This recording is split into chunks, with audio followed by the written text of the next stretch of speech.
revisit, Todd, the concept of what great leaders do. You talked about sort of having humility and recognizing that they're on a journey, much like their team is. What are some other tangible behaviors when you think of people right now in your mind, of some of the greatest leaders at FranklinCovey? Practically, what are they doing that anybody could adopt at the end of this interview? Yeah.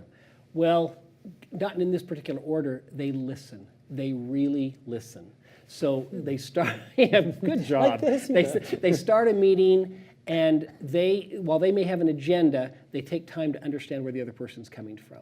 And they really listen, they reflect back, just like we teach in 7 Habits. They reflect back. So Scott, what I hear you saying is, and not to go through the mechanics of empathic listening, but to really make sure people feel understood. You know, Stephen Covey said the deepest need of the human heart is to feel understood. I have found that is true over and over and over again. So great leaders really take time to understand the teams that they're leading, something that they do. They, as I said earlier, they're not trying to hide what they don't know.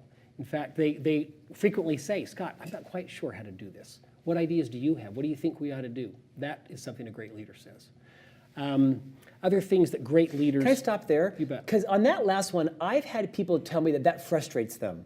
That sometimes they feel techniqued by that. I've seen it happen even, where they'll say, no, I want you to tell me what I need to do.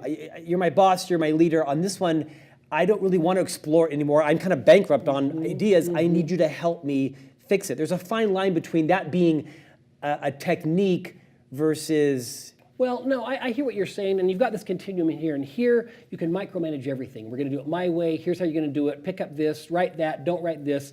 And here, you're everything on your own. Rhetorical, yeah, you're right, totally right. abandoned. No, I'll check in with you once a year. We don't want to be at either extreme. But I would say if you're right in the middle, err to the side. Don't micromanage, but let them know, people know, gosh, I'm not quite sure what to do. I mean, here's some ideas I have, but I'm open to any ideas, and really mean it. I think when it feels techniquey is when it is a technique, when we're not sincere in what our end in mind is. Right. If my end in mind is to really help my team develop, then it doesn't matter the words I use. It's not going to feel techniquey because my intent's going to come through.